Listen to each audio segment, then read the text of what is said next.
अल्लाह ऊपर से नुन्नी काट के क्यों नहीं भेजता? अल्लाह तो पूरे बच्चे बनाकर भेजता अगर ये अल्लाह पे आए तो। ठीक है, मैं अपने भगवान की बात नहीं कर रही, मैं अल्लाह की बात। लेकिन एक सेकंड, বলছিলাম কি কাকিমা, টুকু কাকিমা না আন্টি, আপনার সাথে মাটা মানায় না। বলছিলাম কি আন্টি জি, আপনার এত সমস্যা কিসের? আপনার এত জ্বলছে কেন বলুন তো? আপনার গোত্রের লোকদের তো সবকিছু ঠিকঠাকই আছে। তো আমাদের গোত্রে যদি কোনো সমস্যা থাকে, আমরা যদি কাটনেওয়ালা হই, কাটা কলা কাটা কি হই, তাতে আপনাদের সমস্যা কোথায়? আর আমাদের চুন্নু মুন্নু নুন্নু যদি আল্লাহ তাআলা কেটে না পাঠায়, তা নিয়ে আপনারা তো প্রবলেম কোথায়? এখন আপনি কি এক্সপেক্ট করছেন যে আল্লাহ তাআলা আমাদেরকে পৃথিবীতে পাঠানোর আগে ওই কেচি নিয়ে বসে একটা একটা করে চুন্নু মুন্নু কেটে তারপরে পাঠাবে? হ্যাঁ, বুঝি না ইদানিং কাল এই ধর্মের দালালদের আমাদের সবকিছু নিয়ে সমস্যা।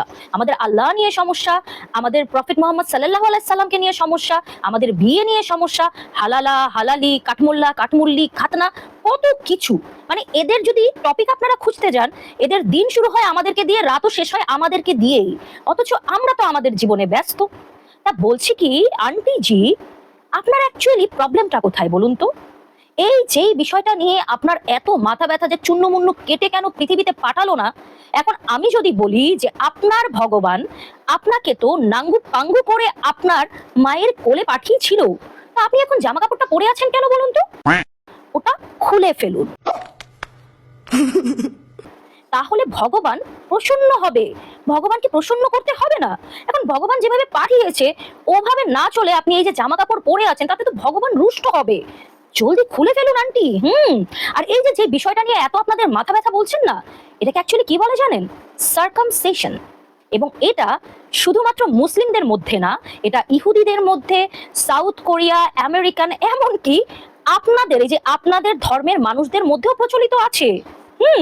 আমি বলছি না, আমি আপনাকে এখন প্রমাণ করব। প্রথম কথা হচ্ছে সার্কামসিশনের হিস্ট্রি যদি আমরা ঘাটতে যাই, এটা মূলত এত প্রাচীন একটা প্রসিডিউর, এটা প্রাচীন মিশরে এটার উৎপত্তিস্থল বলা হয়। খ্রিস্টপূর্ব 1360 অব্দের দিকে প্রাচীন মিশরের অনেক স্থাপত্য এবং অনেক মন্দিরের দেয়ালে এই খাতনার প্রমাণ পাওয়া যায়। এমনকি ওই সময় উল্লেখিত করা হয়েছে যে তখনকার সময়ের মিশরিয়ান, ইথিওপিয়ান, এমনকি সাউথ আফ্রিকান, সাউথ মিডল ইস্টের দিকে স্পেশালি পুরুষদের একটা সমস্যা হতো। যেহেতু বেশিরভাগ মিডল ইস্টের কান্ট্রিগুলো মরুভূমি আচ্ছন্ন, এই কারণে সেখানে ঠিকমতো পরিষ্কার পরিচ্ছন্ন থাকাটা পুরুষের জন্য একটা চ্যালেঞ্জ হয়ে দাঁড়িয়েছিল। এবং এই সমস্যাটার কারণে এবং অতিরিক্ত ড্রাই ওয়েদারের কারণে দেখা যাচ্ছে ওই সময়টাতে পুরুষাঙ্গ প্রপার ওয়েতে ক্লিন থাকতো না বলে তাদের ইউরিনেশন বা প্রস্রাব করতে সমস্যা হতো, প্রপারলি প্রস্রাব বের হতো না। এবং তখনকার সময় যেহেতু ডক্টর অত অ্যাভেলেবেল ছিল না, ওই সময় যারা স্থানীয় বৈদ্য ছিল তখন তারা একটা সিস্টেম চিন্তা করলো যে যদি এখানে তাদের পুরুষাঙ্গের ফোর স্কিনটা একটু চিরে দেয়া হয়, তাহলেই তাদের প্রপার ওয়েতে ইউরিনেশন হবে এবং তাদের পরিষ্কার পরিচ্ছন্ন থাকার অভাবে যে ইনফেকশনসগুলো হতো সেটাও রোধ হবে। এবং তখন থেকে চলমান হয়ে এখন পর্যন্ত এটা আমাদের মুসলিম ধর্মে একটা রিচুয়ালের মতো হয়ে গেছে। এমনকি আমি যদি বলি আন্টি, আপনাদের হিন্দু ধর্মে দেখে নিন, অনেক বাচ্চাদের জন্মের পর যাদের পুরুষাঙ্গের স্কিন প্রপারলি মুভেবল হয় না, সেটাকে চিরে দিতে হয়, অথবা যাদের প্রস্রাব আটকে থাকে, ইনফেকশন হওয়ার চান্সেস আছে, সেটাকেও চিরে দিতে হয়। এখন আপনারাই বলুন, যেখানে আপনারা নিজেরাই খাতনায় মত্ত, সেখানে আমাদেরকে এত কাঠমুল্লি কাঠমোল্লা বলে চেতানোর মানেটা কি? কাটা কাটা কাটা কাটা এগুলো বলার মানেটা কি? যখন নিজেরাই নিজেদের থালা ছিদ্র করায় ব্যস্ত, তো অন্যের থালায় মুখ দেওয়ার আগে একটু চিন্তা করা উচিত না? বাত তো সহি আর তাছাড়া আন্টি আরো একটা কথা বলছি, ছোটবেলায় তো আপনার মায়ের পেট থেকে যখন আপনি বের হয়েছিলেন, তখন তো মায়ের পেটের সাথে আপনার নাড়ের কানেকশন ছিল, তো ওই নাড়টা নিয়েই ঘুরে বেড়ান না? ওটা নিয়েই তো আপনার ঘুরে বেড়ানো উচিত ছিল, ভগবানের দেন ছিল। ওটাকে কেন কেচি দিয়ে কেটেই এখন আপনাকে আপনার মতো করে চলতে ফিরতে হচ্ছে? Not bad, not bad. Now you. হ্যাঁ, কেন কেন চলতে ফিরতে হচ্ছে?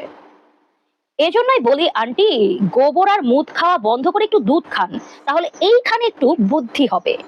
এবং যখন বুদ্ধিটা হবে, তখন ওই বাজারের সস্তা চন্দনের লেপ আর মাথায় লাগাতে হবে না মাথা ঠান্ডা রাখার জন্য। আর পারলে ওই গোবরটা না খেয়ে একটু মাথায় লাগিয়ে নেবেন, তাহলে হয়তো মাথা ঠান্ডা থাকতে পারে। কারণ গোবর কিন্তু ঘরে লেপলে ঘর ঠান্ডা থাকে, আপনার মাথাটাও ঠান্ডা হতে পারে, উল্টাপাল্টা চিন্তা ভাবনা মাথায় আসবে না। ঠিক আছে আন্টি, যাই হোক ভালো মতো বলতে থাকুন চুন্নু মুন্নু নুন্নুর কথা। আমি তো ক্লিয়ার করেই দিলাম, এখন বাকিটা আমার দর্শক বুঝে নেবে। Okay aunty, by.